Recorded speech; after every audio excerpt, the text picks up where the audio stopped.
Good morning and welcome back to the St Peter's Way, and today I am on part 3 of this wonderful trail, and that's going to be a roughly 10-mile long stretch that leaves the village of Bicknacre just behind those trees behind me, passes through the village of Pearly and then ends at Maylandsea.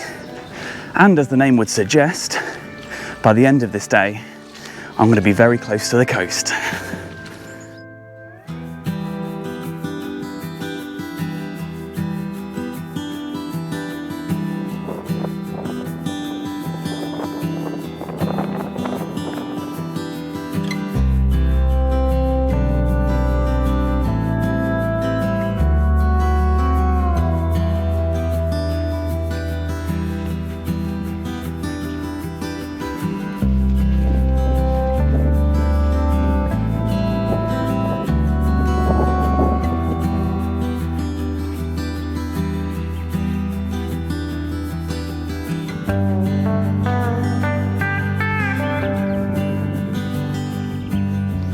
So I'm just passing beside Wickham's Hall, and what looks like just an ordinary stream down here isn't.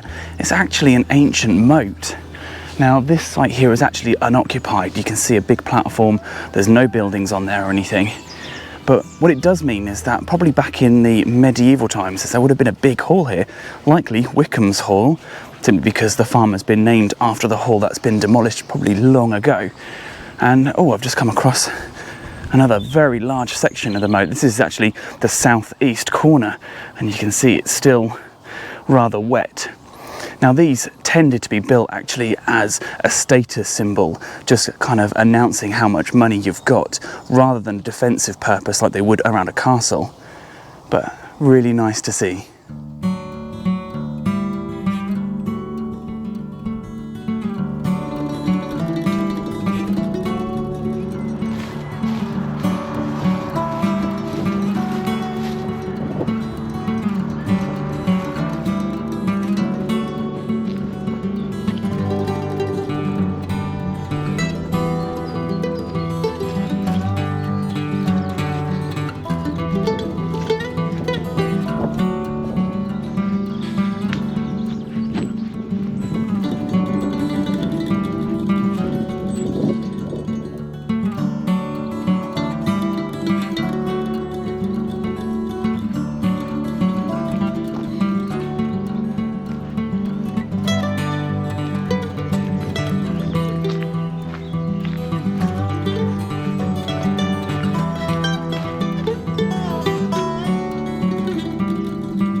So I've just entered this sort of open common area here. There's a network of paths all over this large field, and it actually marks my descent down into the village of Pearly. And if needed, you can actually top up on supplies there. There is a small community shop and of course the village pub.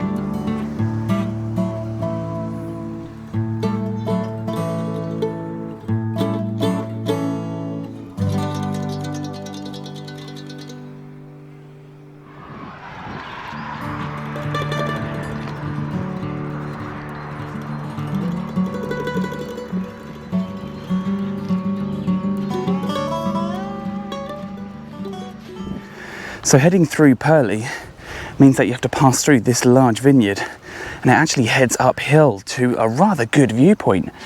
I think all of this settlement over there is all Mundon, and that descends just down to the estuary. And I think this is the first time I've actually seen the estuary on this walk. And it also means that I'm really starting to head out now on this large peninsula that makes up southeast Essex. I'm also heading towards the village church now, which is Grade 1 listed and dedicated to All Saints. And this church mainly dates to the 14th century.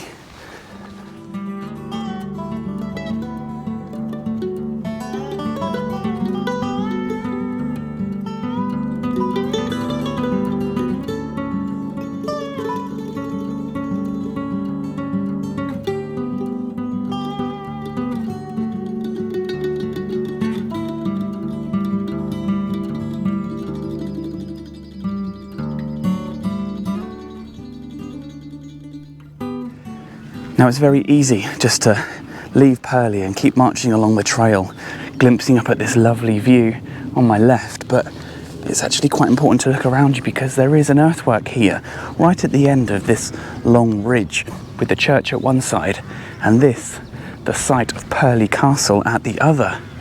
Now this is a large moat, which was about 80 metres in diameter, I believe, and there is no record that a stone castle was ever built here, but there is record of a timber one, and the entrance being on the western side, which is just over where the white building is there. That's Pearly Hall. The castle would have given an amazing view over the entire peninsula, meaning it could be easily defended, and of course this is protected as a scheduled ancient monument. Now this castle has never officially been dated, but they're usually built around the 12th century, so shortly after the Norman conquest.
So this church here is the Church of St Mary in Mundon, and it's Grade 1 listed and is actually redundant.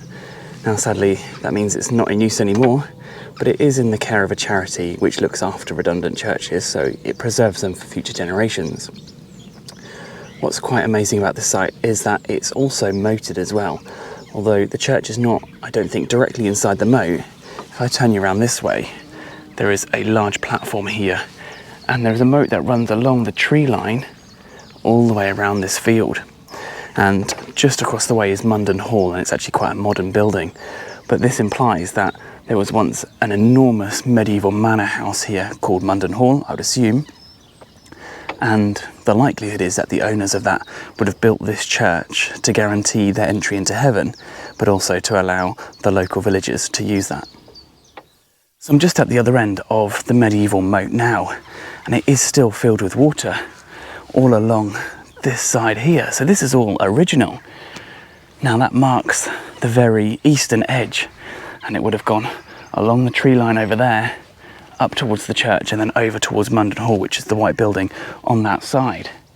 That is a very large moat, and it wouldn't surprise me if there was a dividing line between two sort of islands here. That's quite common, and the manor would have been either on this platform or on this one, or it could have been an enormous manor house and actually covered the whole area.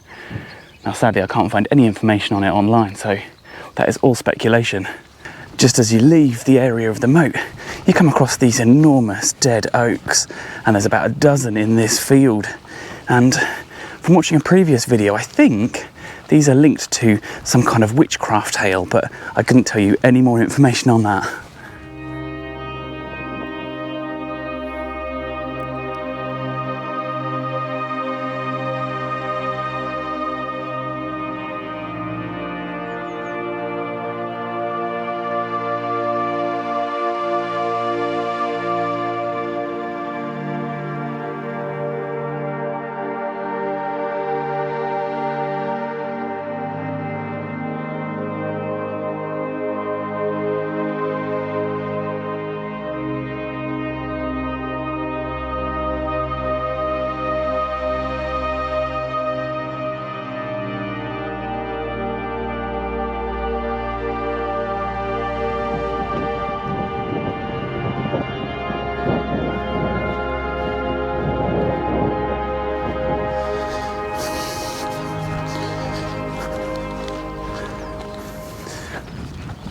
Now just across the field over there is the village of Maylandsea, and in fact I can see loads of the boat masts, so I know the estuary is just there.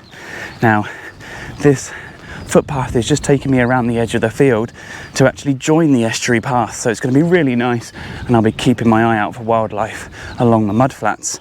That's if the tide is out. But I'm going to be ending in the village centre, where it's possible to grab public transport back into Mundon for an overnight stay.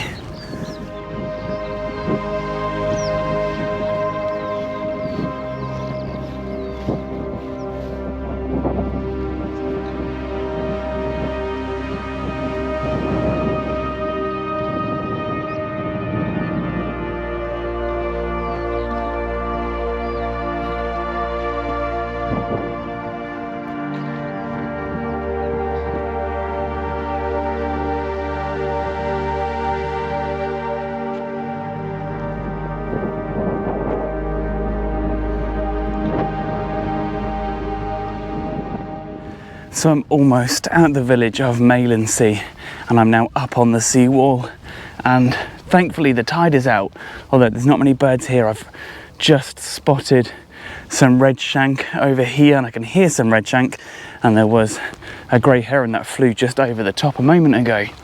It's absolutely amazing here. This sort of habitat is so wildlife rich. It is perfect for waders, and the Essex coast has most, I think, of the UK's salt marsh.